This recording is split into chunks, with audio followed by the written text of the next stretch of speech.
On today's episode, we'll be talking about, is the government creating another housing bubble? If so, how do we fix it?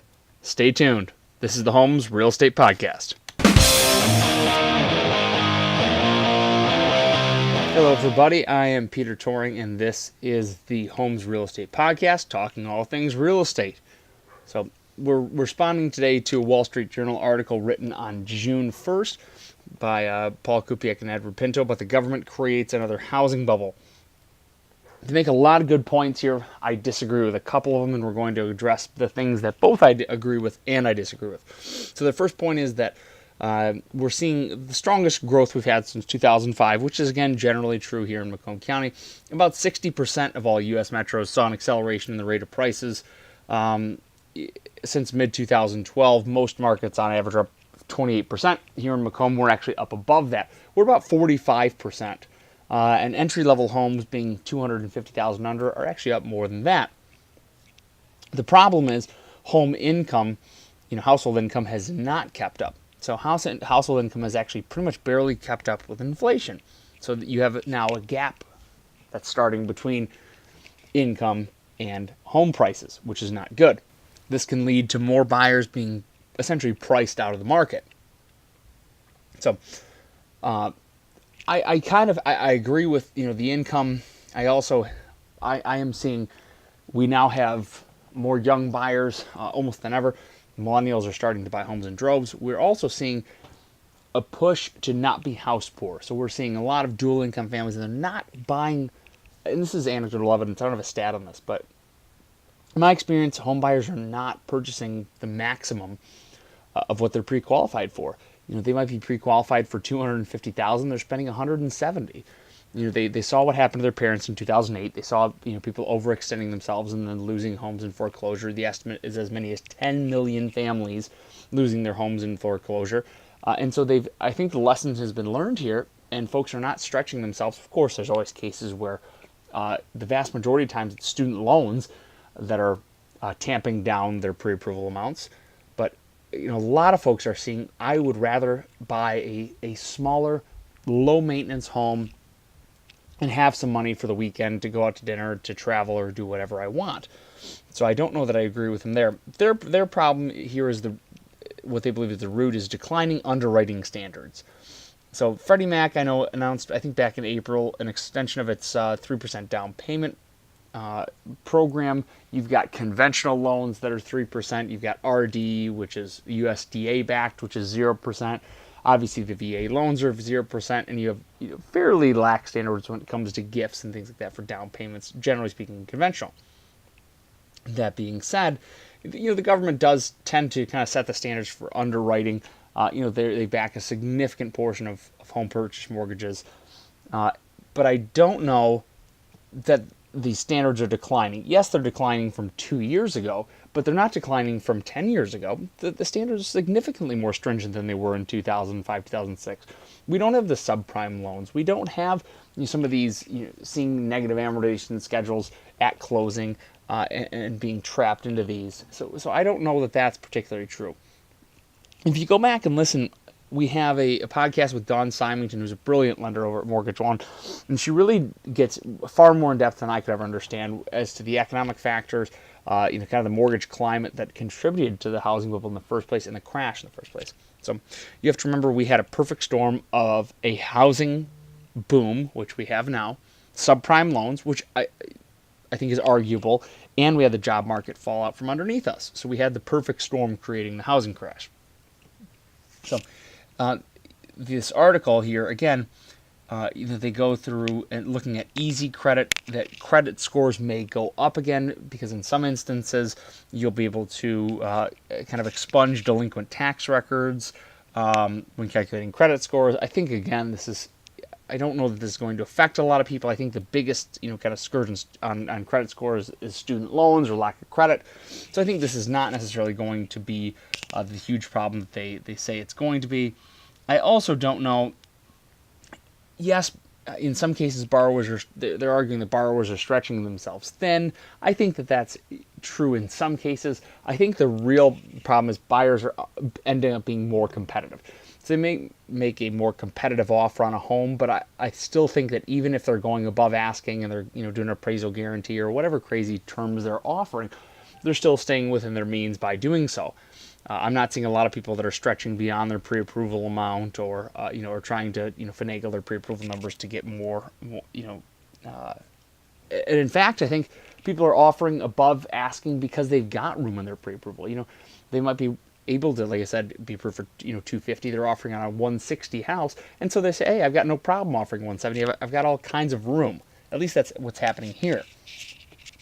So, you know, I there are a couple of the points they're making. Number one, that every conventional mortgage should have at least 5% down, that debt to income ratios on conventional loans should be 45%, and that loans on vacation and rental properties should not be guaranteed, and that FHAs should be minimum 3.5% down, which it is, and should limit seller concessions, cash back from the buyer at closing to 3%, and that debt income there should be 50%. I'm going to kind of address these in order. Number one, conventional loans being 5% down.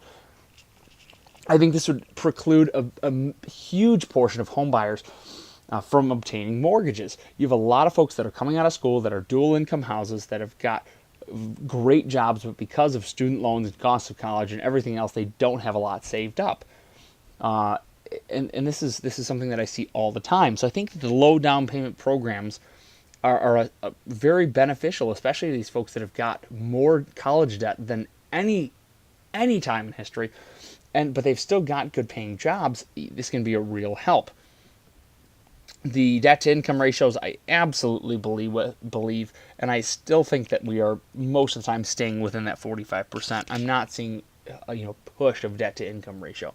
I don't think that guaranteed loans on vacation and rental properties is probably the thing that's going to push over the edge. But I don't have a huge opinion on that. So on the FHA side, FHA is requiring 3.5% down. This is already being done. Seller concessions right now are limited to 6%. They're pushing for 3%. I'll tell you this: the market is taking care of this.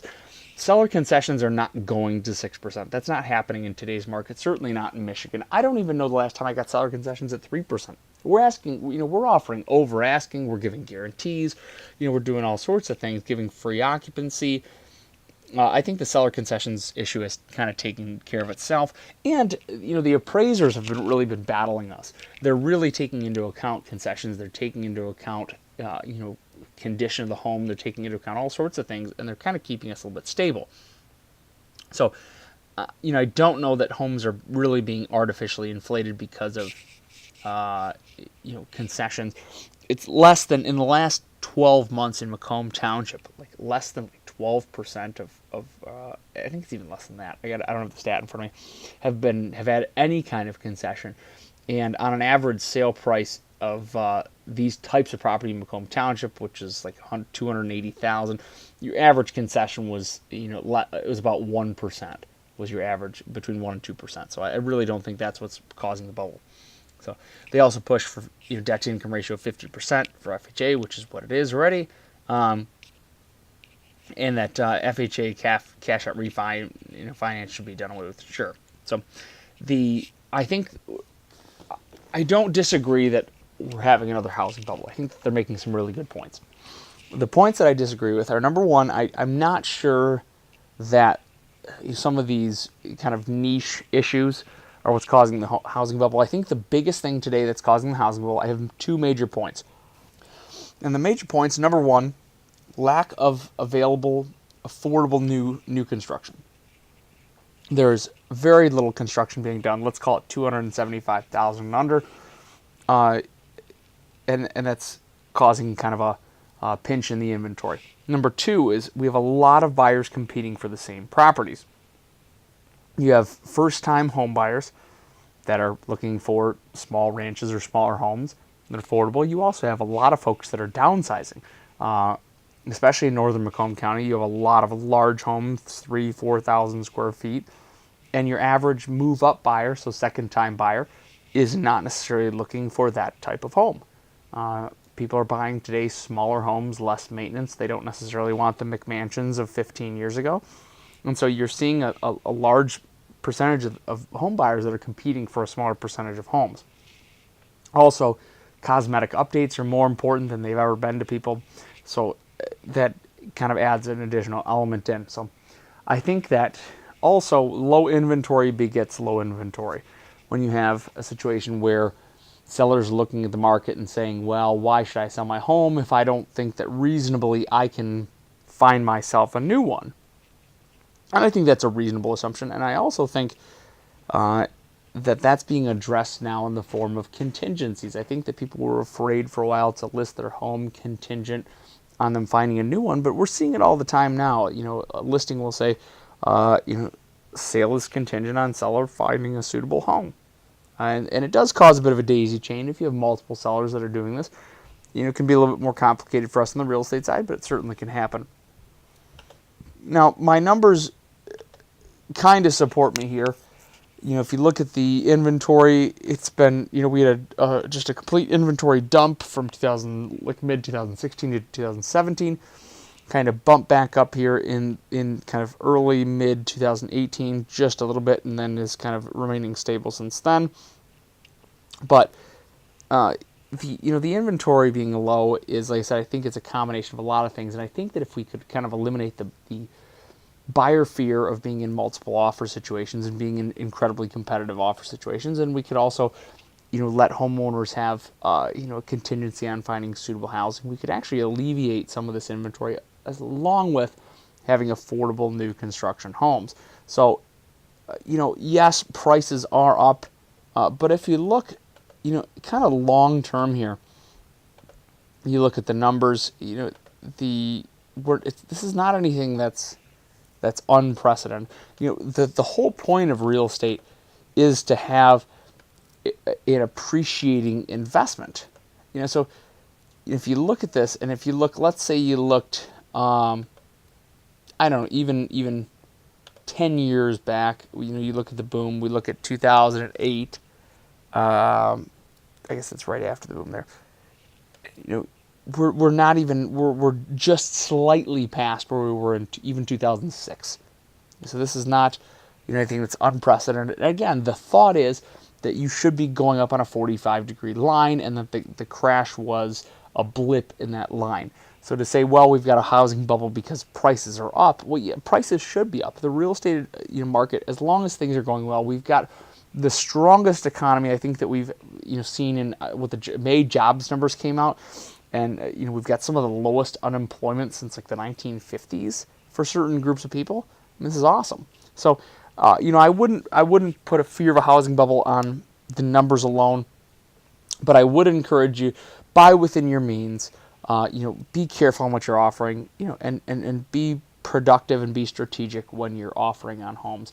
Guys, thanks so much for listening to my thoughts on these things. We would love for you to subscribe. The Homes, that's HOMES, like if you were in school and you saw the acronym for the Great Lakes. Real Estate Podcast, that's on iTunes, Google Play, SoundCloud, Stitcher, wherever you happen to find your podcasts. Also, you can find me on Facebook at facebook.com/HomeInMacomb. And if you have any questions, you can also call or text me 586-747-4326. Would love to answer any of your real estate questions or put you in touch with a mortgage lender who can answer your mortgage questions. Thank you so much, and we will see you next time.